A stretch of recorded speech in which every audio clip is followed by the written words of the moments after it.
Welcome to the Champs App podcast, where we help players and parents demystify the world of minor hockey development and recruiting for both girls and boys.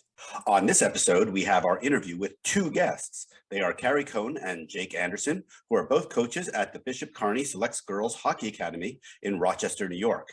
Of course, we dive deep into the Selects Academy program, what it's like to coach with your spouse, and we also discuss their role as coaches in the women's college hockey recruiting process.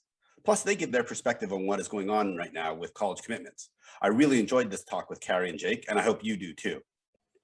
Before we get to our guest, if you enjoyed this episode and want us to keep making more of them, please share it with teammates and friends. You can also subscribe, like, follow, and even better, it would be great if you would leave us a review. Now, let's drop the puck and get to the show.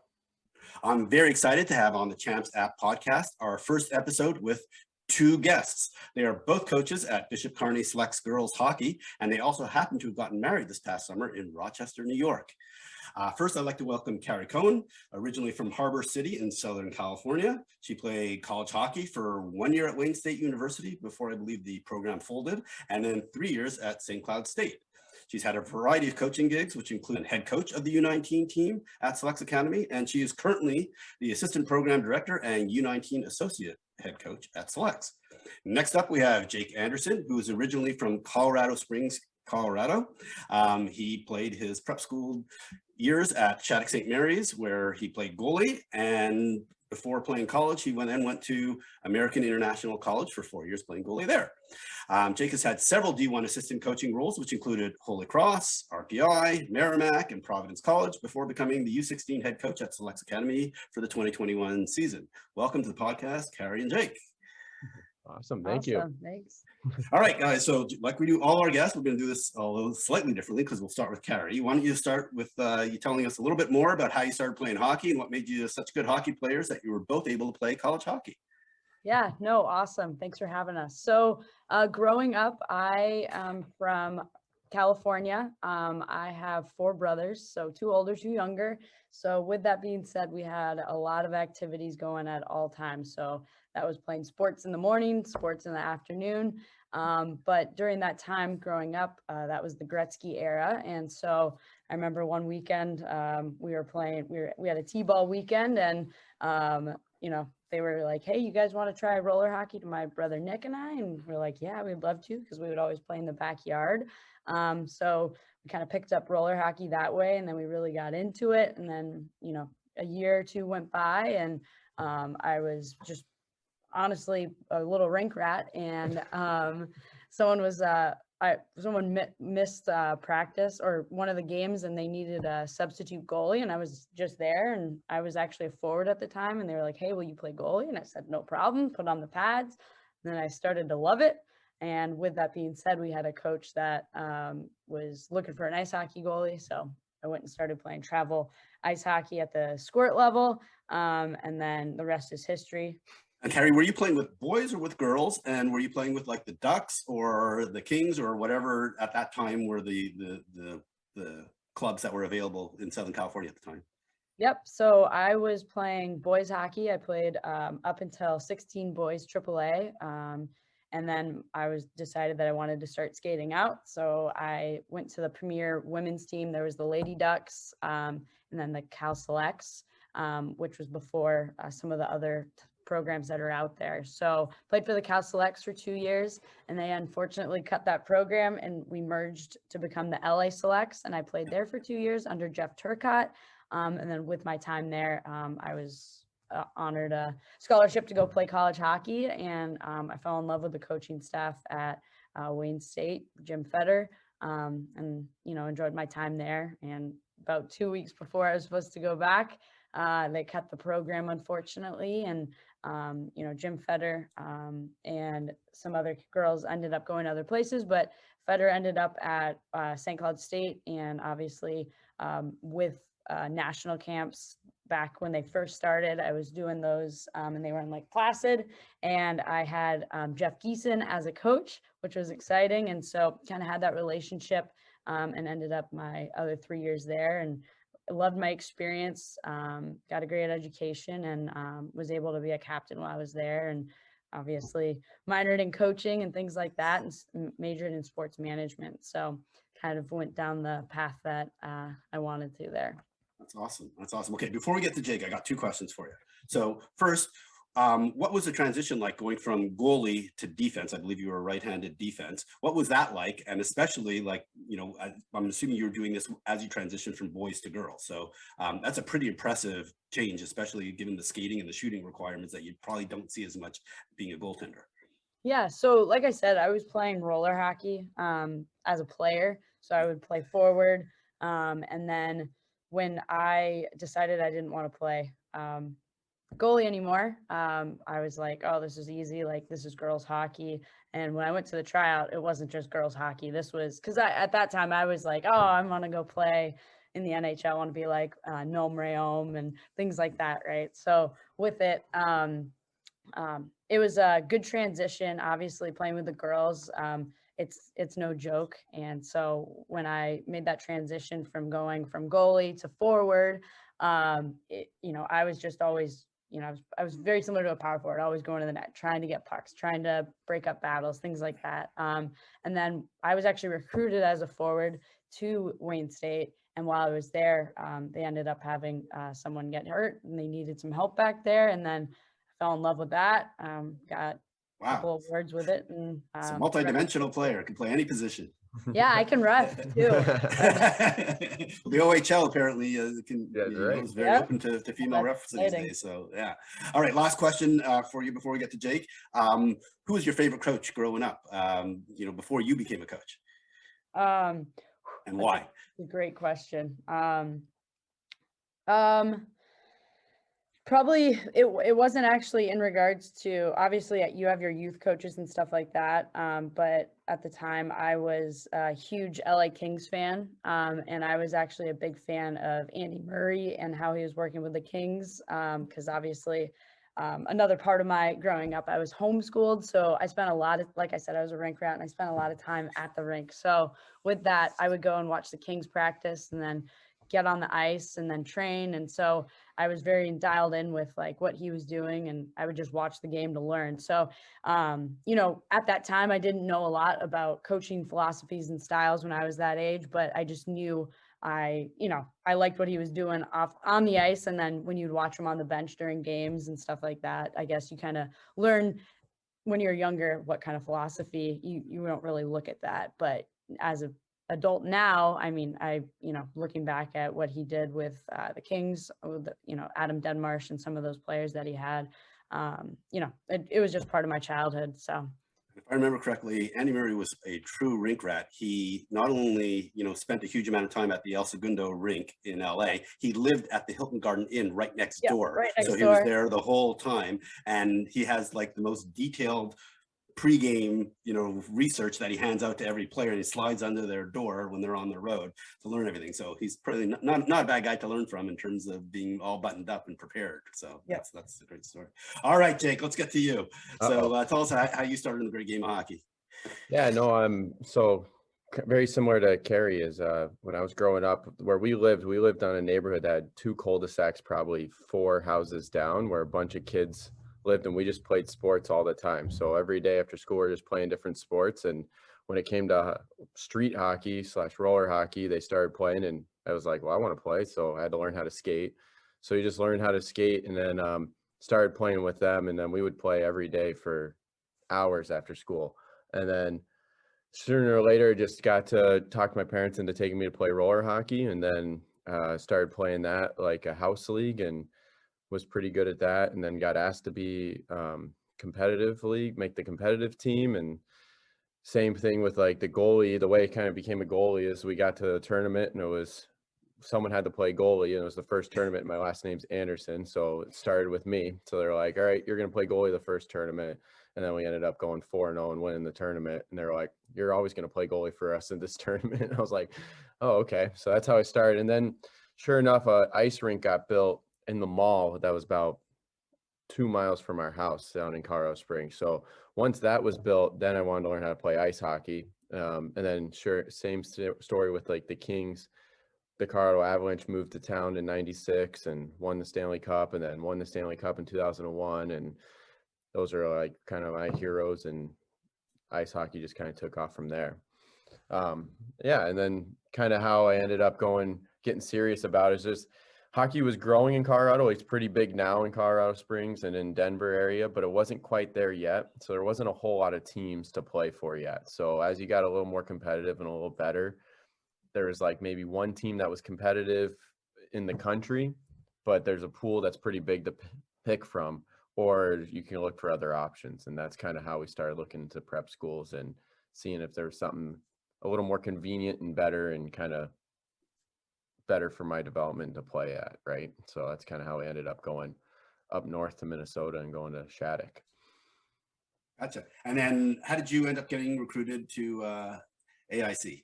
Yeah, so kind of a different process is just way different than it is now. I remember being in my senior year, late in my senior year in like January and February, and not only myself, but probably like 8 of the 12 seniors on our team not committed, like not going to college yet, and it was just so much later back then. But yeah, we were just looking at some different schools and talking to AIC briefly here off and on, and then as we got through the national tournament and whatnot, some things kind of changed in their situation, and I remember them calling, and I think it was like the first week of May, being like, "Hey, we've got room now. We need a goalie that can come in August this year." And I was like, all for it. So I wanted that opportunity to test myself at Division One. I wanted to see if I was good enough to kind of keep playing, and I knew if I had gone to Division Three, I would have always had the question like, what if I'd like really gone for Division One? So I was really happy with going to Division One, and then that was a great experience because it was the best thing for me because I didn't play a whole lot, and I went from coming from the best program in the country to a team that we were up and coming and struggling and having our struggles and learning the other side of it. There's 2 feet, right? There's the left shoe and the right shoe. And I'd been standing on the right foot for a long time, and it was good to see the left side. And I think that's how I really started thinking about coaching. It was when I was at AIC. AIC has done really well the last few years. Yes. That program's come a long way, and I think they're investing a heck of a lot more into the program now that they've had some success. For sure. And the head coach there now, Eric Lang, he was actually the assistant coach that was at AIC that was in helping recruit me and my classmates and some guys that went there with us and stuff. So really great to see them having success. And he was awesome, and he was an awesome coach when he was there. And now I'm not surprised that they're doing really well. It's fun to be a part of that. Awesome. Okay, I'm going to ask you the same question I asked Carrie. Looking back on your playing career, who was your favorite coach growing up? Yeah, I wouldn't have said it at the time, but the favorite coach that I had for sure was Tom Ward at Shattuck, and I played for him for 2 years on the prep team, and then he's done some stuff with the World Junior team, and then he was with the Sabres for a little bit, and now I think he's back at Shattuck now. But he's by far the most influential coach, and every day just his ability to get more out of kids every day, and yeah, there's no way I'd be he's actually shaped my coaching career than probably my playing career, which I wish he had shaped more of my playing career. I wish I had bought in a little bit more and realized all the things he was teaching, all the lessons he was teaching us, but he helps me every day and doesn't even know it, right? So he's really cool. That's a great lesson for kids to hear today about some of the coaches that they may not have appreciated as much or don't appreciate as much today, but we'll appreciate them a few years from now as they get older. 100%. Yeah. All right. So both of you goalies, at least, Carrie started out as a goalie. I got out as soon as I could. Yeah. Okay. But my question is how does that help you as you transition into being coaches? Let's talk about your coaching careers now. The one thing that there's a former pro from San Jose that I've spoken to quite a bit because our kids have played together. And he basically says, everyone thinks goalies are not the brightest ones out there, but you forget that we're watching the entire game for 60 minutes from the best seat in the house. And we see everything, and we know every player's tendency because that's our job, is to figure out the other team and disassemble it, so to speak. So what advantage and what disadvantages do you think you guys have as coaches now that since you've been goalies for part of your career or your full career? So yeah, I'll start. It's for me, I think the advantage is exactly what you're saying, is the ability to observe the whole game, and you see the whole game from kind of that perspective. So I call that like a blessing and a curse. Like I always see it from the goal line out, and harp on defensive hockey and playing on the right side of the puck and the D zone and how important it is. And, you know, the old saying, offense wins games, defense wins championships. But then probably the curse side of it is don't work enough on scoring goals sometimes, right? Like you just sacrifice maybe a goal for just to prevent a goal against. So, yeah, I think for me, that's a huge part of my coaching philosophy and seeing it from that side of it. Like, hey, we got to be on this side of the puck and kind of take care of our own house before we go out and play in the rest of the world. But it definitely is a crippling effect when it comes to being creative and helping offensive tendencies. Gotcha. Cari? Yeah, and then obviously part of me transitioning to be a player was like you said, goalies see a lot of what's going on, how the plays are created. I just wanted to be more involved. Obviously, when you're in your defensive zone, you're involved, but in the offensive zone or the neutral zone, you're not involved as much and you're not going all the time, right? And that was part of why I switched. But like he's saying, defense first. Obviously, you want to work from the goal line out and do what you can. But with my experience from playing forward and defense, and then obviously goalie, being able to help translate some of the offensive tendencies of helping, hey, this is how you're going to, if you change this angle and things like that on a zone entry, how you can score on a goalie and certain things like that, that most players, especially at this age, don't understand or haven't, heard that before. Gotcha. Okay. So let's take it to the next level. Is why did both of you become coaches? Cari, why don't we start with you? Why, you almost immediately moved into the coaching realm right after graduation, if I understood your elite prospects profile pretty accurately. Close, yeah. So part of it too, and on your first question, I thought you were asking about like a professional coach, not a coach that I had. The coaches that I had, I would say it's Jeff Turcotte and Jim Fetter that were very influential with the day-to-day stuff. I had a different type of background growing up, and it's made me the person I am today. And they were a huge influence on where I, am today. So with that, the coaches in my youth, career growing up is part of the main reason. Like if there wasn't a coach like Turcotte growing up, I probably, wouldn't have gotten to that next level or wasn't pushed certain ways. And there's kids that are out there that are going through, certain things in life. And, sometimes they just need hockey to help separate, life from, kind of like if you're an adult, work from your normal day-to-day life. So being able to help, kids and develop. And, a lot of times when kids get to college, what I saw was there's a lot of kids that kind of already have their landscape and know what they're going to be doing. And, maybe they have a certain mindset going into college and they kind of have all those, that foundation. But in high school, there's some kids that you can help with that foundation. So when they move into college or that next level, or just life in general, you're able to help them. So that was the main reason. I moved home after college and I was working in real estate and started with the Lady Ducks and then moved into, I was like, wow, I love this. So really got into it full time after that. Gotcha. Yeah, and you've been at the below college level your entire coaching career, right? So Correct. it's I was with the Lady Ducks U19. I was the head coach, assistant coach for the U16 when I first started there, and then I started the Hoosac program with Bill Ward out in Hoosick Falls, and then that's in New Jersey, I believe.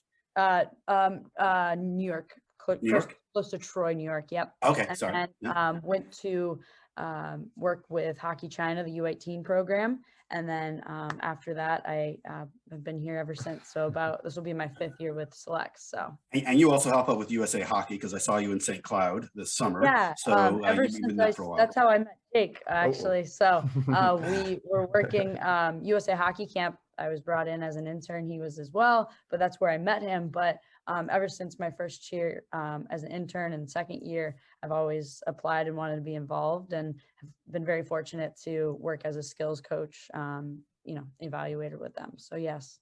Gotcha. And Jake, you've been D1 assistant coach at multiple places, and I believe you started off with Holy Cross back when they were still a D3 program. So why don't you just talk about your background, and especially at the college level? Yeah, no, it's so when I graduated college, like I said, I knew when I was at college, I knew I wasn't going to be making a living playing the game anymore, but I also knew I wanted to stay involved in the game. So my first job, I was actually doing like skills coaching and goalie coaching in Boston, and was doing that for about 6 months, and then moved down to Virginia and did it for another like 2 years, full time, just skills coach basically. And that's when I realized I was like, I really like hockey, but I really like the full year, the team, the games, the reward of going on the journey and finishing it and whatnot. So I ended up leaving that, and then that's when I got the job at Holy Cross. And yeah, I was Division III at the time I was there. I was there for 2 years and worked for a guy named Pete Van Buskirk, and we had a blast, and we had a lot of success. And then that just kind of led me to my next job, which was at RPI, which started there, and that's my first Division I job. And yeah, and then since then, just kind of going where opportunities were kind of available to me. And when I got the job at Providence, that was awesome, and had a great 2 years there. But at the same time, my personal life was going a different direction than maybe my professional life, and so we just had to come up with a plan and kind of find a way to make it work. And You're referring to you and Carrie probably dating at this point. Yeah. We had met.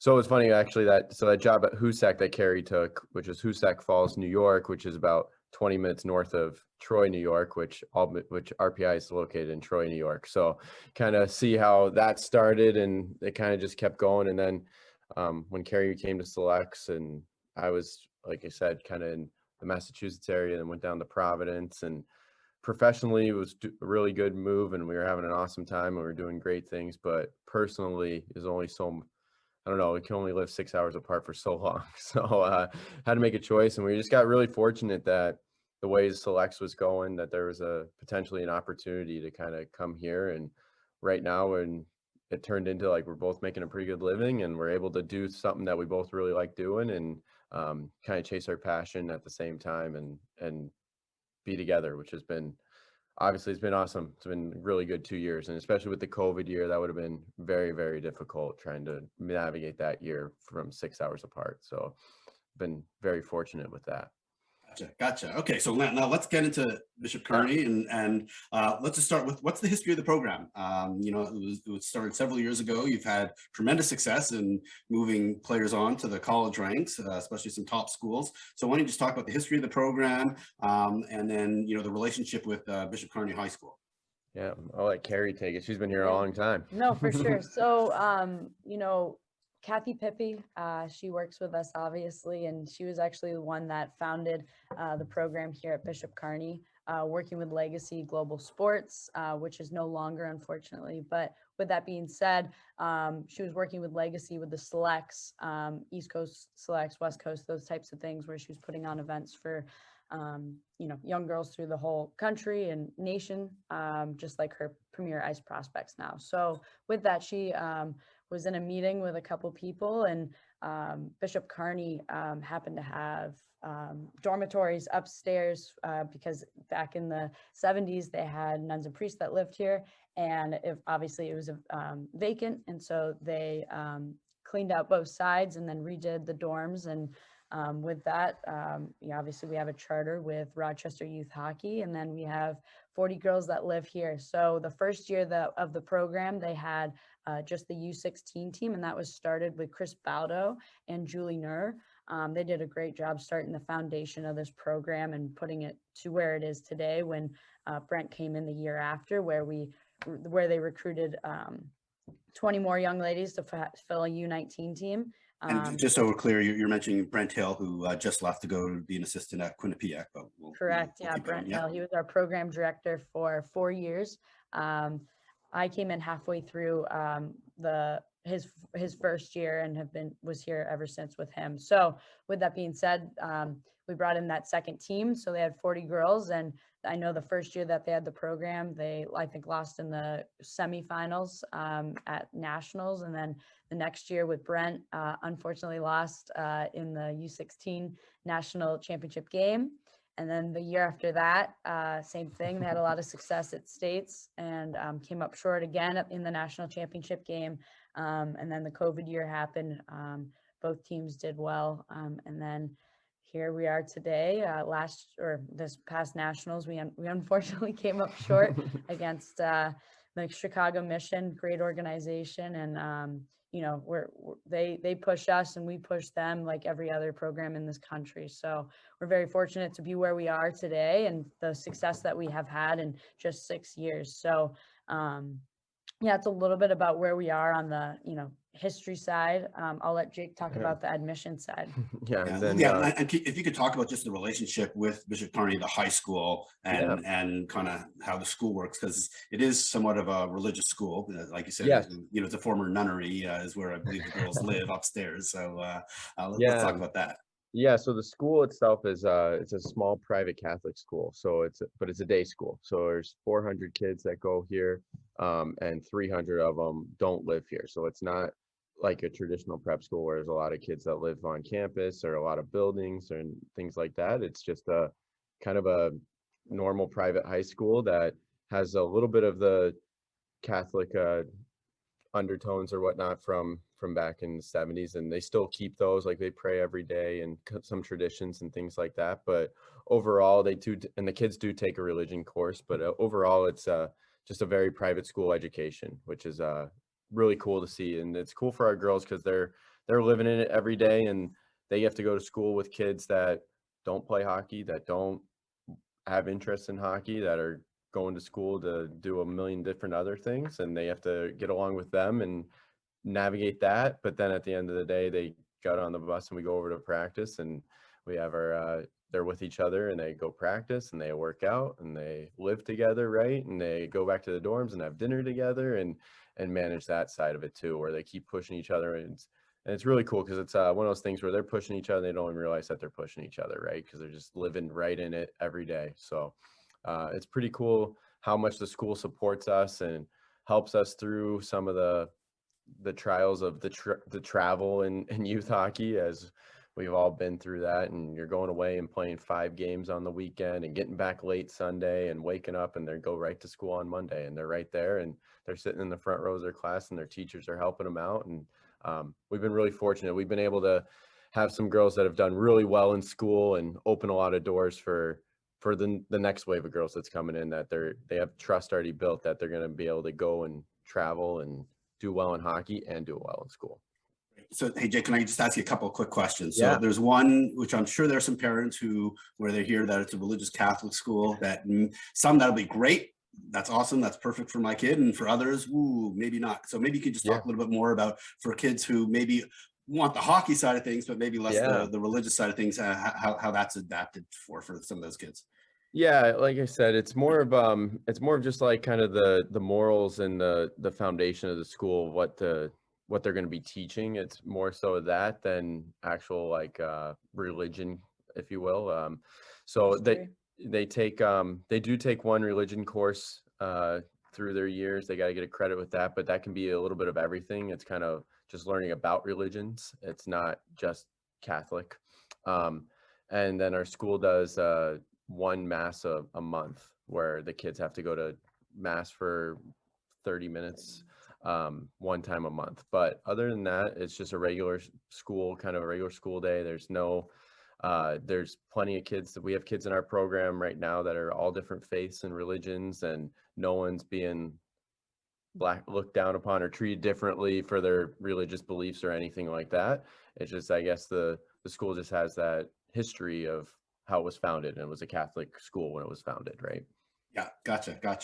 And that's what I've heard as well. I just wanted to make sure other folks know that answer. Second piece that I've heard from parents, some who have been to BK Select and some who chose not to, or for whatever reason, is those 40 girls that you have living upstairs on, I believe it's the 3rd floor, are really tight. And so, you know, very close relationships, and you're with those 40 girls, you know, other than when you're in class, pretty much the entire time that you're there. And so that's very appealing to some people. And, you know, you got to make sure if you don't get along with everybody, that could be a little awkward. So maybe just talk about how tight, Yeah. you know, the girls get while they're there and living all together in the same place.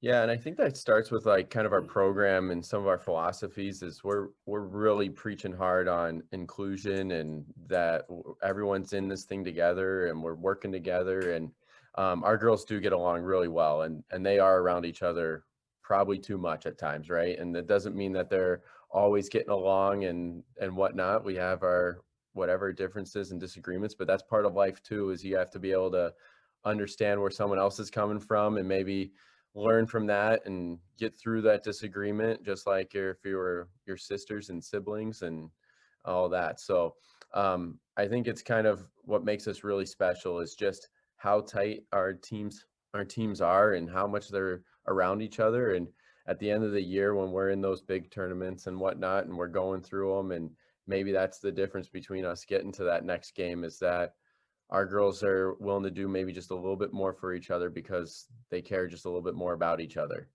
off the ice, on the ice, wherever it is. They just look out for each other and stick together. So we really do preach that and try and teach that. And everyone's bringing a different set of skills and what they are to the table. And it's all important and it's all useful. And we need to enhance that and get along with that, right? What Gotcha. else? Gotcha. What do you got?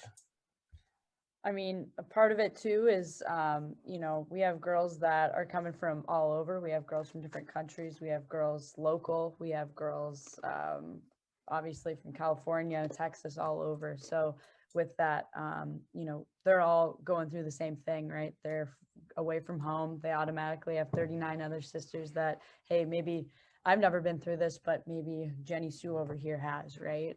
So making sure that, you know, they're kind of leaning on each other, but there's also throughout our campus, we obviously have our boys program that's here, which is new, which is great and is great for the school. So there's a lot of more residential students on campus. So if that's, you know, going across the street to Starbucks to get a coffee with some friends, or going, you know, downstairs into the shooting rooms to work on their shot skills? Is it going into the, you know, there's different things throughout campus where they can kind of, you know, separate and have their own time away from each other. And obviously there's downtime throughout the day that's structured for that exact thing, for people to have their own time and quiet time space, just like if you were at another prep school or if you're in college, to learn how to separate, you know, your close friends, maybe you're in a relationship, whatever it is. Maybe you're going over to a friend's house because you're friends with a local student.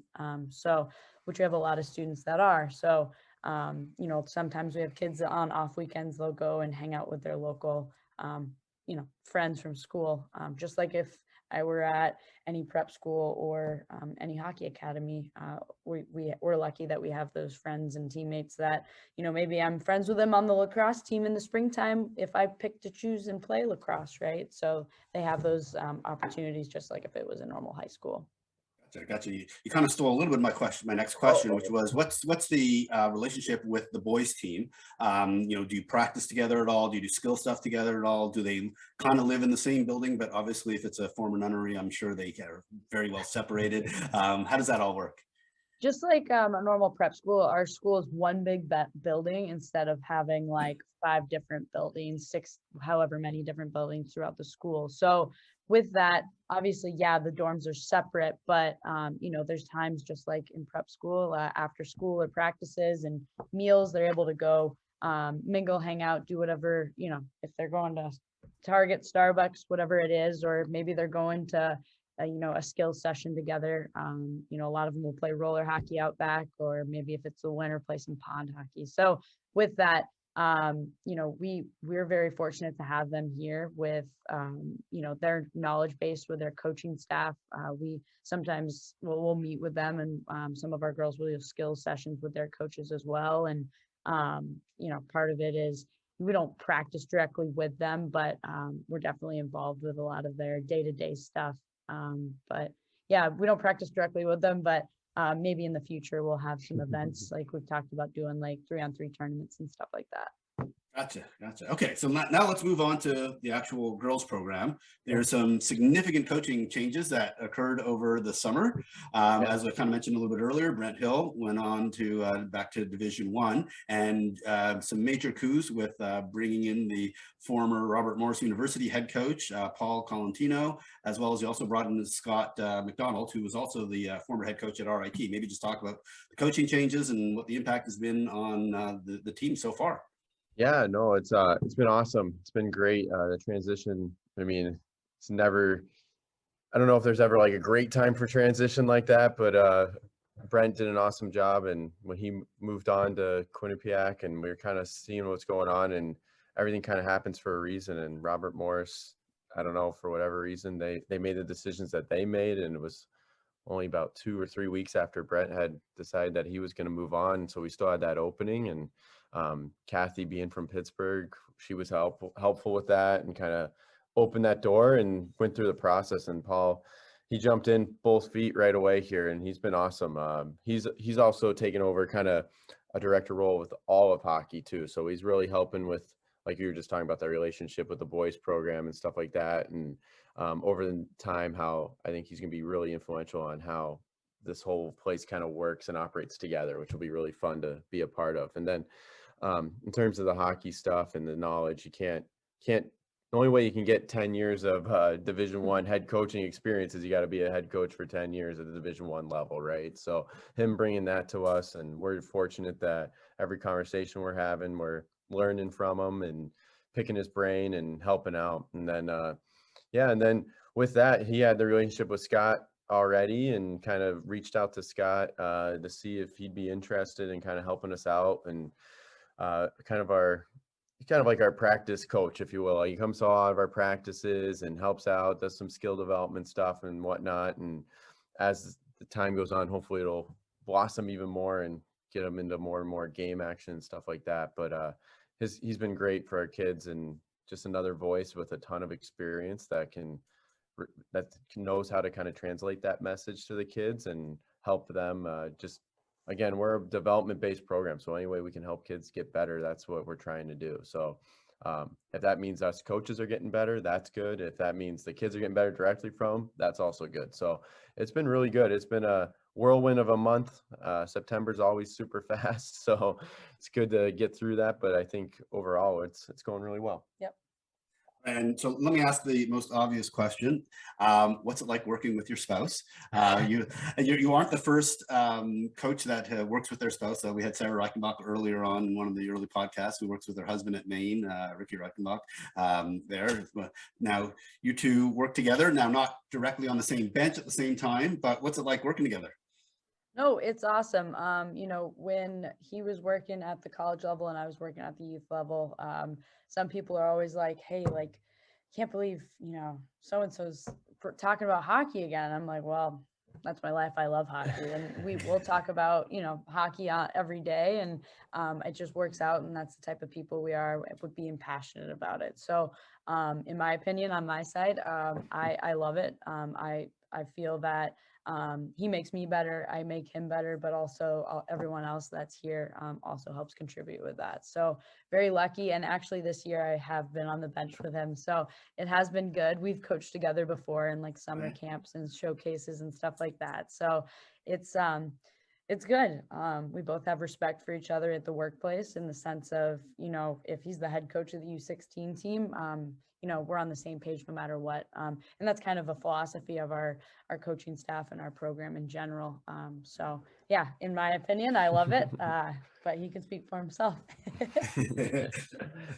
No, it's been awesome. It's been truly a blessing. I was worried about it at first, not worried, but nervous about it. I didn't want us to take away my passion for hockey or whatnot, and extremely blessed that Carrie's she's just a really special person. So it's been really easy to work with her, and really easy that, again, she does a really good job of whatever's going on at home, we don't bring it here, and whatever's going on here, we don't bring home unless we're winning. Then we like bringing that stuff home. We don't win home, right? So but we work together, and like I said, Carrie just does a really good job of delegating and keeping us accountable and keeping me on the page, and she balances it. It wouldn't work if it was anyone else. I tell you that right now. So it's been really good. It's been really fortunate for me for sure. Awesome. Okay, we're going to move away from this subject so I don't try and provoke any controversial topics to be discussed. All right, let's talk about what it's like to play for Bishop Kearney. So maybe you could just talk about the hockey facilities, your skill development, and your practices, and kind of what a day in the life is like for a player. Yeah, for sure. So I'll kind of go through a day in the life, and that kind of usually that leads me into all those other subplots, right? So kid wakes up in the morning, and we have breakfast right here on the third floor from 7 to 8 o'clock. So they come in, they eat breakfast right there. They get ready for school. They go to school at 8 o'clock. They're in school from 8 o'clock to 1:45 every day. It's a block schedule, so they take 4 classes. So it works out pretty good there. And then once school's over, they jump right on the bus. Well, they come upstairs, they change, they grab a snack, and they jump right on the bus. And the bus leaves at 2 o'clock to get down to the rink. We practice out of Bill Gray's, which is about 12 minutes all highway to get there. So it's really convenient. It's really easy to get to. We have easy on, easy off the highway, as I've experienced a couple of times now. Yes. Like whoop, whoop, right there. So great thing about Rochester, there's a lot going on in Rochester, but even when you hit traffic in Rochester, it still only takes about 15 minutes to get anywhere. So we're never late for practice or anything like that. We get to the rink, and we're really fortunate. We got 2 locker rooms, one for the U16 team, one for the U19 team. We have our coach's room right there, and we kind of have like our own hallway where the kids can kind of tape sticks, get ready for practice, do whatever they can do, stretch, warm up, and then we jump on the ice. And we usually, probably 95% of our practices are the U16 team on one rink and the U19 team on the other rink. But what's really awesome about that is we practice at the same time. So we don't have one team waiting for another team or anything like that. We practice at the same time from about 2:40 to 4 o'clock every day. So about 80 minutes every day. So that's really good. Finish up a practice, they change, they get back on the bus, and we come back to school. And then the U16 team will work out at 5 o'clock, and the U19 team will work out at 6 o'clock. So if you're the team that's working out, you get back to school, you grab a snack or whatever you need, and then you go, and we have a strength conditioning coach, and we use the team gym, a full varsity gym that we have, and we do a team workout, and they work out, and then the U19 team will come down at 6. They finish that up. So basically from 2 o'clock to 7 o'clock is hockey, where they're totally like dialed in on just hockey right there. But there's no hour driving back and forth to practice. There's no 9:30 practices. It's always those times. So after they get through that, they have like dinner, you have study hall, you have maybe some free time to go to the skills room and stick handle, shoot pucks, use the upstairs gym and work on something else that you want to work on, watch video, whatever it is. But the point being is it's very like regimented. They're not losing a lot of time traveling to school, traveling back, lose a lot of time going to practice, coming back, right? Like those are the challenges that a lot of our kids that look into our program that they're trying to avoid. Is we don't want to practice at 9:30, an hour and a half away, get home at midnight, wake up the next day, doing homework in the car and stuff like that, right? Apparently you've seen my schedule. I understand that. Yeah. Experienced it, man. How much of the time when you're doing your off ice stuff is with coaches, helping with skill development, whether it's in the shooting, the shooting lanes or the strength and conditioning with a strength or conditioning coach?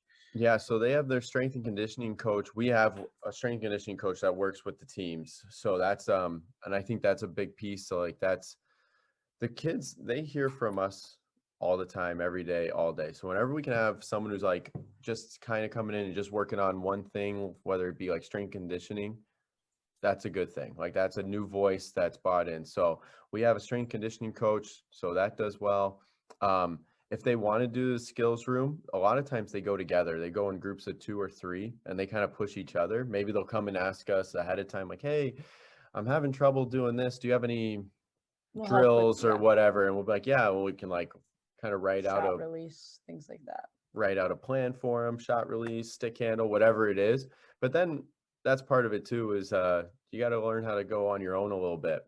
But if you're willing to ask for help, we'll come down and help you too, right? Like I've been down there, I've shot my fair share of pucks down there if need be, and we'll do whatever needs to be done to continue help with those goals. And same with like on the ice stuff and whatever. It's kind of like if you're willing to ask and you're willing to put in the work, then we're going to be really willing to go and continue to help develop that or take it as far as we need to take it.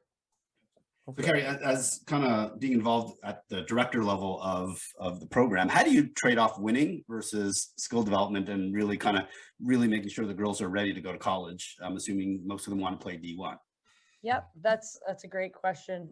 It's definitely a question that we get asked when we're in processes with people. So with that, we have a lot of pride in what we do on the ice. If it's a practice, if it's every rep, if we're in a tight game situation, maybe, it's a kid that's, new to our program, but needs to learn, they know our systems, but they have a college that's watching them. We're going to put them out there, even though we have a kid that potentially is committed already, and, things like that. We'll make sure that kid's getting out there instead of, we'll sacrifice a loss or a mistake over the wins and losses sometimes, right? So with that, it helps with the development side.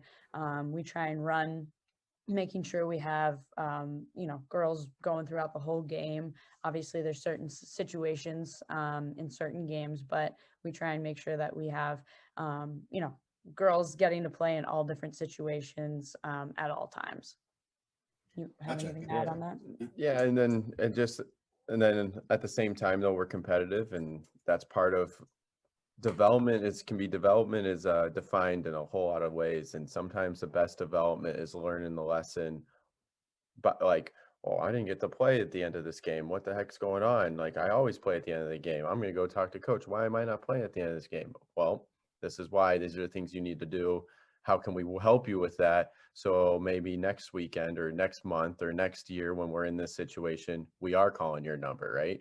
Sometimes that's the development side too. So it's a fine balance. And at the end of the day, we're in high school and we're young, and we're all about trying to help kids get better. And so kids are going to play, kids are going to fail, kids are going to make mistakes, and then they're going to come back, and we're going to hopefully try and learn from those mistakes and put them right back in those situations. So hopefully learn from the mistake and make them a better player, right? So it's pretty special.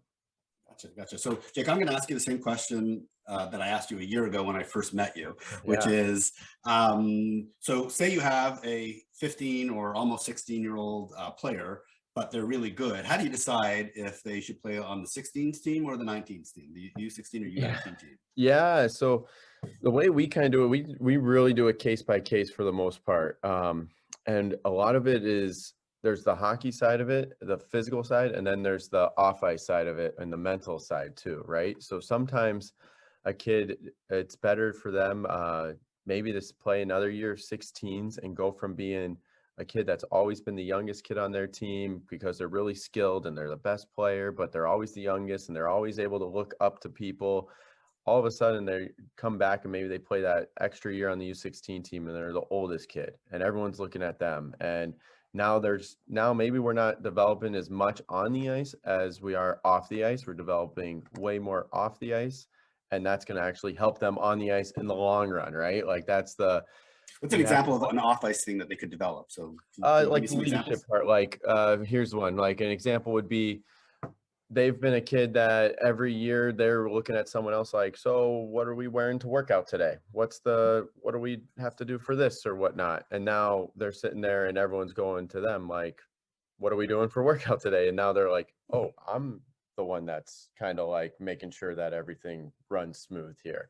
Like I'm the one that is the oldest kid and people are looking at me to make sure that we have our ducks in a row here or whatnot, right? So it's kind of getting that off ice responsibility, and then that usually translates to on ice responsibilities too, right? Like, hey, like our team wants, for our team to be successful, like you got to play very consistently and you've got to like bring your teammates with you. Like it's not good enough just to worry about your own game. Like everyone's looking at you to like bring our teammates with us, and if someone's struggling, pick them up, like pat them on the back and get them going and whatnot. And next thing you know, now you're developing real leadership skills too. And that actually, when they do make it to the 19 team, actually helps them even more so. Or when they make it to college, I always say sooner or later, when you play this game, sooner or later, you do become the oldest kid. It's impossible to always be the youngest kid, right? Sooner or later, you're going to be the oldest kid, whether it's your senior year in high school or senior year in college. Uh, there's going to be a lot of kids younger than you looking at you. So if we can help develop that when they're 15, just a little bit, then they're going to handle it better when they're 18, and then they're going to handle it even better when they're 22, right? So that's kind of it.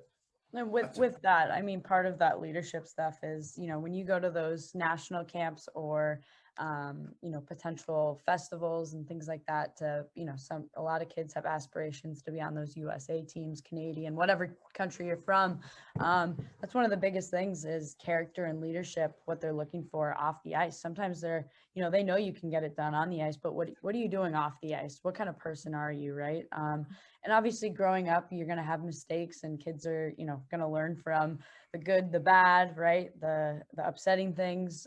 So, you know, we've been very fortunate to have kids that have been able to participate in a lot of that. And we take pride on making sure, like you're saying, we've had to hold kids back that definitely are talented to go play on the older team, but holding them back to play on the 16 team to become that leader off the ice, and not even just, you know, for hockey related stuff. Like, let's make sure we're, you know, holding the girls accountable in the weight room, in the dorm, whatever it is, and kind of just learning all those types of things. Gotcha. Okay, so that's a perfect transition into how you help these players with the college recruiting process. I'm assuming you're talking to some of these coaches even before the coaches are allowed to talk to the players, and they're asking you, what are these people like off the ice? Maybe you could just talk about how you just in general help these players with the recruiting process, everything from answering coaches' questions to helping them prepare to decide where they might show an interest in going to school. Yeah, it's I mean, you're right. We're kind of on the front lines. We're like the middleman. Like we have the kids and the parents on our teams that'll ask us questions about the recruiting process. Then you got the colleges on the other side. So we're like right in the middle there. So yeah, we just kind of handle it case by case and really listen to what the colleges need and what they're looking for and why they like certain players, and if that's the case, and then they'll ask us. That's true. They ask us a lot about family situations, character. How's the kid? Is they really bought in? What's the ceiling? Like, how are they really bought in? Are they getting better? All those things, and that's where our reputation and our program. That's where our name's built on it, and we have to hold the line. So we're really honest with colleges. Sometimes maybe we're too honest, and that's okay. I think I'd rather be too honest and let a college know exactly what they're going to potentially be getting from a kid, so that they keep our name clean. You know what I mean? And that can go a long way. So with that, I think the colleges themselves, they ask us a lot about, like, what's the kid like off the ice? Does the kid want to get better? Is the kid a hockey player, or they just play hockey, right? Some of those things. And we're really honest with them. We're like, yeah, that kid, they do everything right, or they're really bought in, or they're really close to being really bought in. Like, we're getting better. Like, where they were 6 weeks ago to where they are now, give us another 6 weeks. I think they're going to be fully invested in their fitness, for example, or fully invested into school. And now they have a good chance of opening that door for, say, an Ivy or whatever it is, like that top academic school. So the colleges lean on us for that. And then with that information, as we get closer to kind of those dates, and date being like June 15th and the end of the season, and we'll know which kids are kind of really going to kind of, lack of a better word, explode and have a whole lot of schools looking after them, because we've been talking to them. And then we sit down with the family and we kind of come up with a plan. We want to protect the kids as best we can. And what I mean by that is, you can imagine being 16 years old and waking up one day and having 35 phone calls with college coaches. It could be overwhelming and scary, and maybe not the most fun thing for a 15-year-old to do. So we try and help them come up with a plan of, like, okay, let's see if we can make a schedule, or let's see, have we looked into all these schools? What schools are we really what are we interested in academically, or what type of player are you? Like, these are schools that maybe you want to really look into or whatnot. And that can also help with that process. And then when we get to June, it's a lot of fun. It's call to college. the college calls them, the college calls me, the kids call me, you know, and it's all over the place. So, and we just try and decipher through that information and find the best fit for each kid. And we've been really fortunate. I think we're at something like 52 kids right now in college hockey right now have played at Selects, which is crazy in 5 years. NESCAC to Ivy League to state schools, Division III schools, all that. So basically, once you get into Selects Academy, you automatically get a D1 offer with a scholarship, even at Ivies. Is that correct? I mean, you don't even have to show up really. You just have to put it on your next to your name that you played at BK Selects, and I think they call you instantly. I think it's like every other program. Yeah. Okay. So now no hard work at all. Let's bring this back to reality. We'll remove the sarcasm from my question out. So let's talk about this. Not every kid is going to go Ivy League or go to Wisconsin from BK Selects. No. What's your approach with the entire body of student athletes that you have, especially those which, you know, thought they were coming in and thought they come from a program where they were lighting it up, and they come here and they realize, hey man, you're now at a national level and you're not as competitive as you were at the small pond that you came from necessarily. Yeah, and I go back and it's kind of what we were saying. We're honest. We have honest conversations, and our goal is to find. I mean, in a perfect world, would we want to have 40 Olympians here every year, just getting better and doing everything? Of course we would, but the reality is, it's not everyone's meant to be an Olympian. And our goal is, at the end of the day, is every kid ends up at the place that best fits for them. Like that, whatever their goal is, we want to just try and open up those doors and help them accomplish that. And that can be Division III NESCAC, or that can be Division I Wisconsin, or that could be Division I Ivy, or it could be whatever, anything, state school, Division III, whatever. And as we go through it and we get to know the kids and we know the landscape so well, because Carrie and I in our program, we've been in it for so long, and on both sides of it, right? Like recruiting from the other side, from the college world and all that, we can kind of really help families like see what doors are actually going to be there, and then they can go and investigate them and really help try and decipher which is the best fit for the individual. And we're just as proud of a kid that commits to Division III state school, whatever it is, as we are with the kid that makes the U18 team, right? Like we promote all of it. We just want, at the end of the day, that family feels really good about the decision and where their kids ended up and what type of person their kid is when they leave here, that they're prepared for college in the classroom, college socially, and college hockey, whatever hockey that they're playing, and that they have a good chance to go there, be really successful, and hopefully a year later they call us up and be like, this was awesome, this was a great fit, thank you so much, we couldn't have done whatever, right? Like, this has been great and we made the right choice, and we're going to be really successful in life. That's awesome. Okay, so I've taken up a lot of your time already. I got just a couple more questions for you, so and then we'll let you get back to your regular day.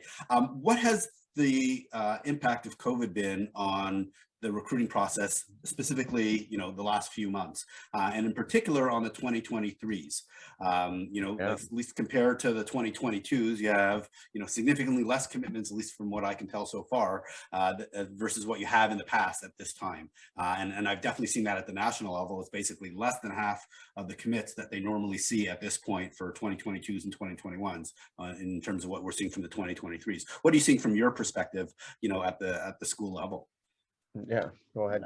So in regards to, are you asking in regards to being recruited to college or at our level? No, D1 level recruiting. What's going on, because obviously, you know, things are behind schedule, both because of COVID and the new rules. So what do you see? Yeah, and we're seeing a lot of girls that maybe have committed early, that still have their commitment there and they're gonna still be going, and then the girls that haven't committed yet, because of the rule change and everything like that. We have a lot of girls that maybe there's colleges that with the portal being open now, they're able to, hey, I can get a 5th-year player who has been through the ranks and has done this, even though they're not coming from our program.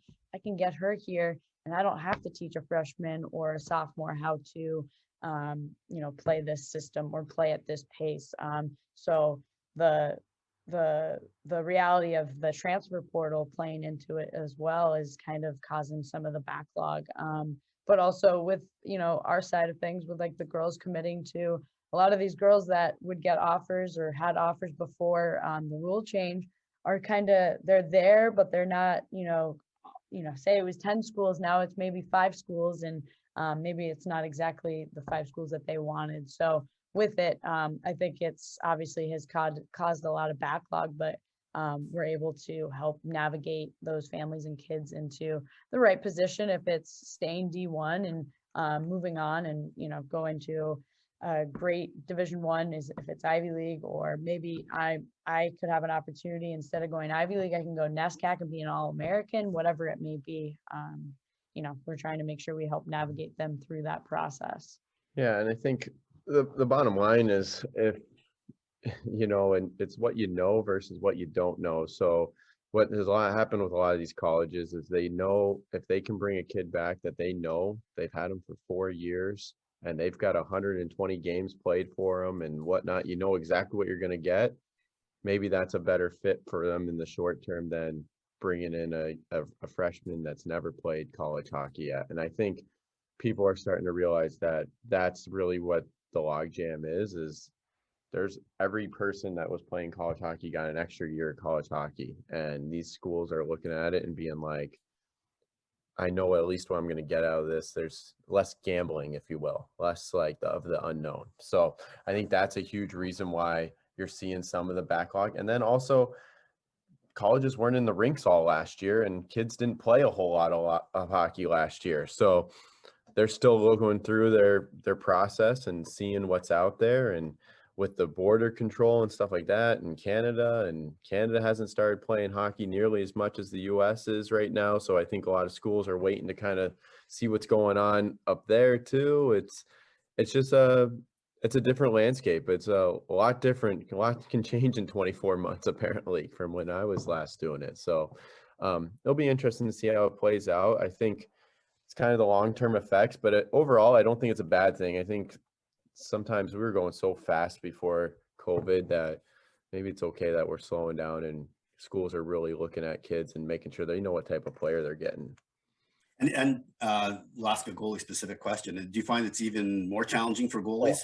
Goalies right now, it's extremely, extremely tough. There's only one goalie that gets to play in the games, right? There's only 3 goalies on every team for the most part, roughly. And there's so many kids that are really good goalies that might not find homes, and it is what it is. And again, that's where we just hope that we're developing our goalies and helping them get to where they need to go, and it works out, right? So it's a logjam. I don't know how else to kind of play it, but I guess it'll keep getting better. I think it'll loosen up here as we get to I think the 24s are going to be okay, and 25s I think it'll be through it completely, right? Everyone will know what's kind of going on again. Gotcha. Yeah, from what I've seen, there was only one 2023 goalie commit who committed over the summer. That was it. I mean, that's literally. Yeah. I mean, that's significantly below what historical commitments have been at the goalie position. For sure. And then and I mean also the programs, we're adding programs or losing programs, that landscape that changes everything. The transfer portal, I think, is like Carrie was saying, I think people are underestimating how much effect the transfer portal has on the kids that are already in college right now. And I think part of it too is there's a lot of schools that haven't seen their teams play in over a year or plus, right? With COVID happening, and then obviously some of the girls' seasons being canceled due to COVID. And then those coaches being like, this is the first time they're seeing their players that are even third years that they have confidence in, and they're like, haven't seen them in 2 years. We might need to bring someone else in, or things like that. So not that that's happening everywhere, but it might be something where now they are looking at the youth level because they do want to make changes. Gotcha. Okay. Now let's wrap this up. If folks are interested in Bishop Kearney Selects Girls hockey, what's the process? Yeah, so The process, we go through our school and we have an admissions process. So we reach out and get a hold of us through our website. My email's on there, and I work directly with admissions. So I'm kind of like the first layer, if you will. We So get kids have to that. get accepted into the school first Yeah. before they are So considered for the hockey, if I understand it correctly. yes, exactly. So yeah, so we reach out to me, and like I said, I work in the admissions office. That's half my job's in the admissions office. So working there, and we'll send you guys an inquiry to the school. You inquiry about the school, and that leads to the application. And there's a process through the application and through everything, interviews and stuff like that. And once that gets going, the inquiry and application, then we start talking hockey. So we can start kind of working together. They're like two different roads, but they're going parallel with each other, the process there. And then that works through the financial aid. And then what we do is if we have early enrollment, where if you get your stuff in before November 1st, you'll find out by November 15th. And if you're accepted, your spot will be held till December 15th without having to worry about anything changing or losing your spot. And then we do another one of those in December. And then final one is in January. And then once we get to January, we're kind of rolling admissions from January until our spots are full. So if a kid is really interested in us, but maybe they want to see what else is out there, and they apply to us and we accept them in January, but then they're looking around and then they come back to us maybe in March, it's real possible. And there's a lot of communication between all this, but it's like, hey, our spot might be, we had to go a different direction because at the end of the day, there's only 40 total spots. Obviously, we don't graduate 40 kids every year. Our goal is to kind of have like 10 new kids a year.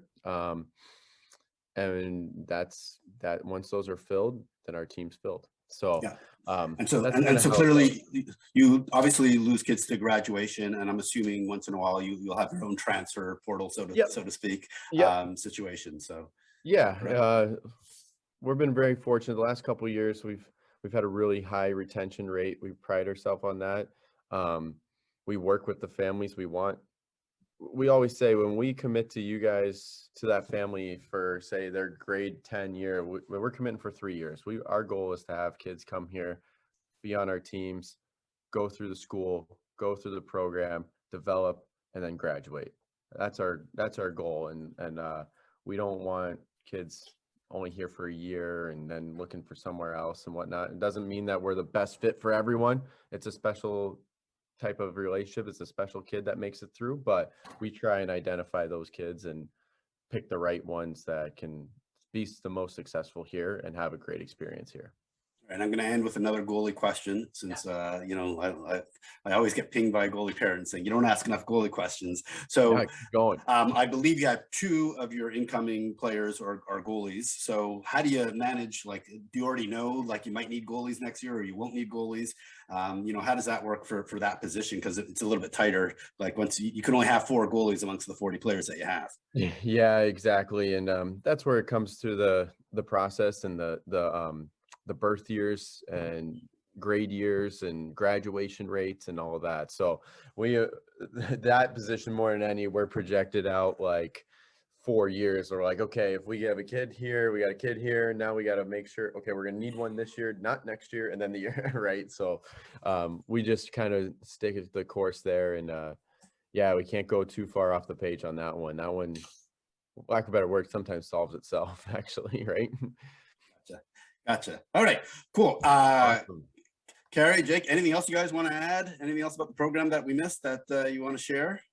No, I mean, obviously, we're more than happy to talk to anyone. And with that, I mean, sometimes there's perfect fits for our program because we really encourage the hockey serious here. But also we're more than happy to help any kid. That's why we're in this job, and that's why we do this. So once you're a part of the process, or we've met you and we've worked with you, or we have never, we're here and we'd love to help. So yeah, thanks for having us, and we appreciate you having us on here today. Yeah, awesome and fun. I really want to thank Carrie and Jake for coming on the podcast. It was great to hear all about the Selects Academy program, what is going on now with women's college recruiting, and of course, their thoughts on player development. And remember, if you got something out of today's episode, we'd really appreciate it if you'd like, follow, subscribe, and even better if you could leave us a review so we can keep sharing this important hockey information with folks just like you.